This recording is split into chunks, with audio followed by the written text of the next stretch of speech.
Nowhere is a place of nightmares. Its very existence as we understand it is predicated on the continuous dreaming of troubled children in the waking world, their fear and trauma manifesting in monstrous ways, a process ever guided by sinister forces that seek to claim these children for themselves.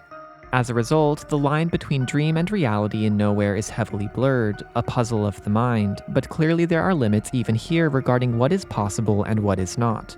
This is a realm of extremes, not absolutes. A place with rules, just not rules that we can comprehend.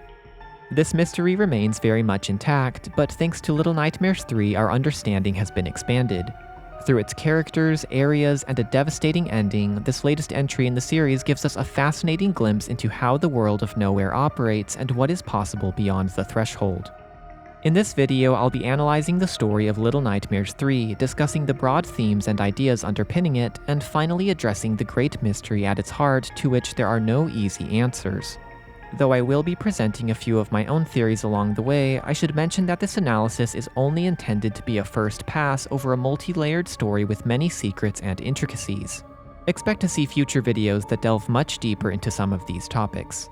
As for spoilers, this video will contain many of them, especially regarding the ending, so if you have any interest in playing Little Nightmares 3 yourself, then I would highly recommend doing that before watching any further. Additionally, there will be some pretty major spoilers for the Sounds of Nightmares podcast in here as well, and I would definitely recommend giving it a listen if you haven't yet. The story of Little Nightmares 3 takes us through 4 different chapters, each one set in a distinct location. The windswept necropolis, a desiccated corpse of a city circled by flocks of hungry ravens and stalked by the monstrous doll that brought about its demise. The sticky candy factory, ever churning out mountains of putrid sweets, yet ever a disappointment to its demanding supervisor. The traveling carnival, held aloft in the dark sky and home to horrors both great and small, as exemplified by the ventriloquist duo Kin and Minikin.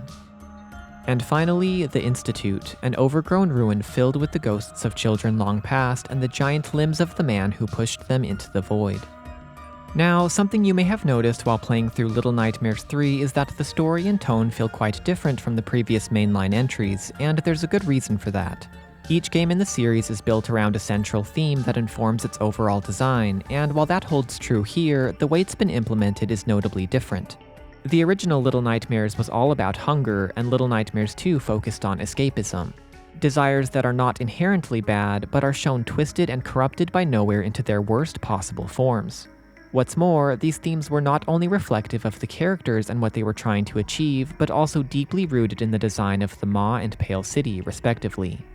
In contrast, the central theme of Little Nightmares 3 as described by the creators is essentially friendship and teamwork, and this is represented in a pure form untainted by the darkness. At no point is the loyalty between Low and Alone called into question, and the game's co-op design reinforces the idea that any progress must be gained together. Naturally, this results in a very different kind of story, one where hope remains a constant presence and the atmosphere is far less oppressive. It is also noteworthy that this theme applies far more to the characters than it does the areas they travel through, something I'll be circling back to here in a moment. The end result of these decisions is that the story of Little Nightmares 3 is deeply personal to an extent that we haven't really seen before. Sure, you can find personal elements in Six's journey aboard the Maw and Mono's journey through the Pale City, but these exist mostly at the edges, wisps of meaning that can be pieced together in different ways. Not so here. Ironically, despite the environments being bigger than ever in the latest entry, the story is more contained, being narrowly fixed around Low, a fact that is hinted at early on but becomes abundantly clear in Chapter 4. Low is a patient at the county's Psychiatric Institute, or COPI, just like Noon and Hush. Patient number 1331 to be exact. Like them, he was completely cut off from his previous life, subjected to all manner of tests and experiments. Like them, he traveled to Nowhere in his dreams, pushed and prodded by an obsessive, morally bankrupt counselor seeking to pay his toll in torments. And like them, he was utterly alone, as a child adrift on a dark ocean, with no option but to take the ferryman's hand and sink deep to a watery grave. But then something happened. One day, Low discovered a little doll with a green jumpsuit, wide goggles, and 2 orange pigtails. The boy's imagination blossomed, and before long this doll became an imaginary friend, someone to keep him company during the long nights. When his eyes grew heavy and darkness finally took him, Low's dreams became real. In Nowhere, she became real. Just as the name alone is an extension of Lo, this girl was an extension of himself, his deepest desires for friendship made manifest in a tangible form, and while her company did not save Lo from Otto's cruelty or the inevitability of the threshold, she did give him something invaluable, a sense of purpose. Unlike most children who accept the ferryman's invitation only to escape something, the hell that is the waking world, Lo did so to achieve something, to bring his best friend home. This earnest endeavor is without a doubt the emotional core of the story, but I don't think it paints the full picture. Lo's motive for crossing into Nowhere was twofold. He wanted to bring Alone back to the counties with him, yes, but before that, he simply wanted to go on an adventure with her.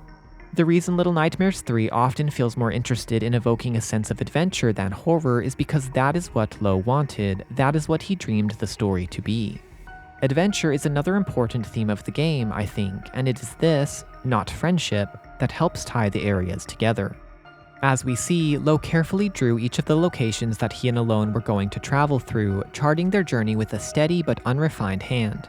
I don't think it's a coincidence that the first 2 chapters are short, with garish, bright colors and an almost cartoony simplicity at times. After all, each began as a simple image scrawled with a single crayon. The carnival, on the other hand, is much bigger, darker, and scarier, a more detailed drawing with red tents, a giant wheel, and a stormy sky.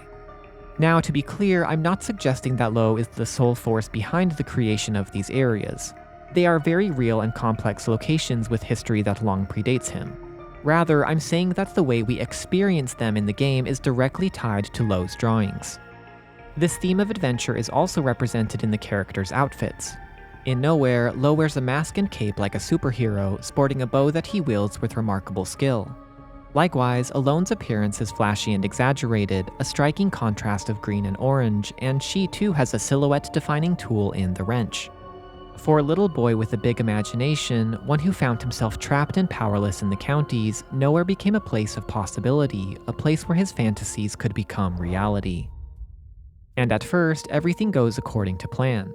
Notwithstanding the twisted, nightmarish appearance of these lands and the very real dangers within them, Lo and Alone manage to evade Monster Baby and squish the supervisor, each time finding a mirror that will take them to the next chapter of Lo's planned story. But after narrowly escaping the bulbous herd members and wooden puppets of the carnival, they find the third mirror broken. Lo is understandably distraught, for he expected their journey to conclude here. This was supposed to be the end. He only drew 3 pictures, after all. Now they are in uncharted territory.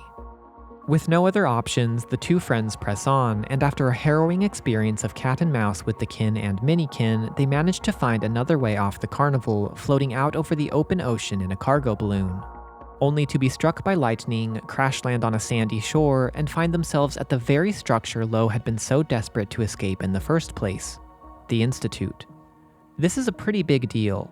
Not only do we get to see for essentially the first time what the place looks like, but it shows that real places in the waking world can be closely represented in Nowhere, albeit in a twisted form. While I think the reason it appears here in Chapter 4 is open to interpretation, one way to look at it is that the eyes were not going to let him go that easily. To truly escape Nowhere, Lo first needed to confront the one who had sent him here. Sure enough, upon entering the haunted halls of the Institute, it doesn't take long to find Otto. Or at least the monster resembling him. He is impossibly huge, with long, flexible arms and legs that snake their way through the building, and hands bearing an eye in the center of each palm. It is unclear whether this creature is Otto himself, having finally achieved his goal of crossing over the threshold, or rather a manifestation of the way Lo perceived him. A giant monster, able to reach him no matter where he tried to hide. Either way, with Alone by his side, Lo finds that the place is not as scary as it once was, and before long they enter a very familiar room. His old room, little more than a cell. And there in the garbage chute with his drawings lies the little green doll. Touching it fills the room with warm light, which follows the doll like a bubble wherever it is carried, pushing back the dust and darkness to show the Institute in a very different light.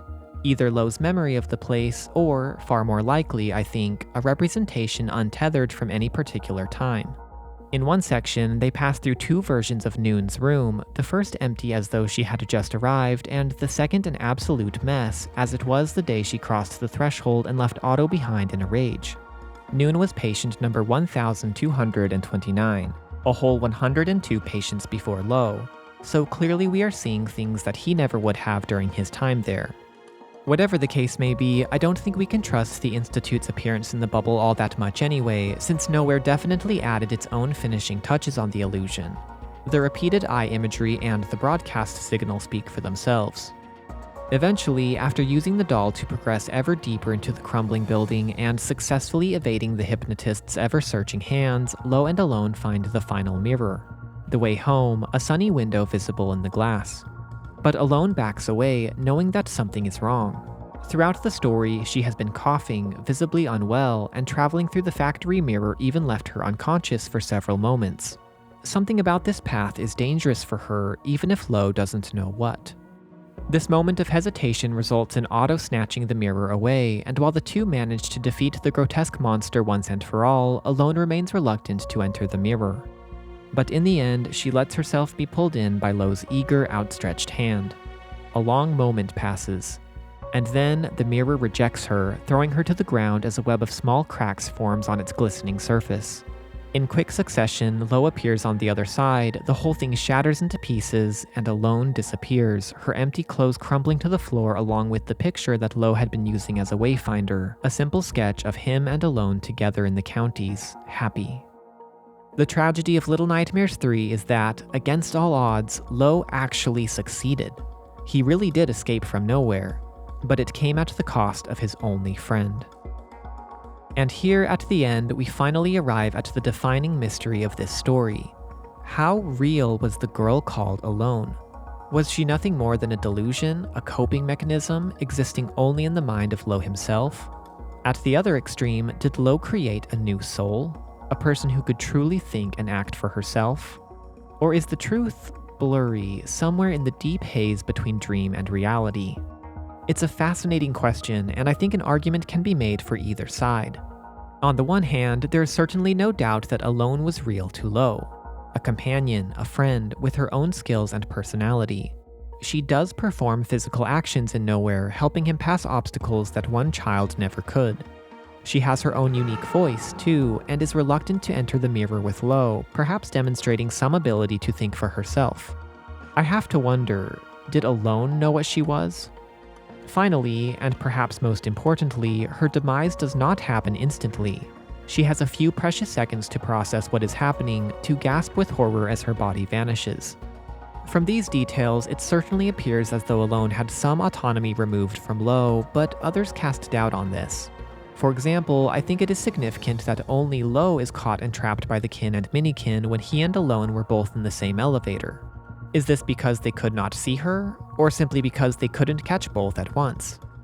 And of course, in the end, the hard truth is that Alone couldn't exist without her creator. As soon as Lo's connection with Nowhere is severed, her story comes to an abrupt end. Like I said at the beginning of the video, I don't think there are any easy answers here. We've never seen anything quite like this before, and since there are so many ways to approach the problem, I suspect we will be discussing and debating it for a good long while. Anyways, that's all for this video, and I sincerely hope you found it helpful for understanding the story of Little Nightmares 3. If so, be sure to hit that like button, let me know your own thoughts and theories in the comments below, and subscribe to the channel for plenty more Little Nightmares content in the months ahead. Thank you so much for watching, and I hope to see you in the next one.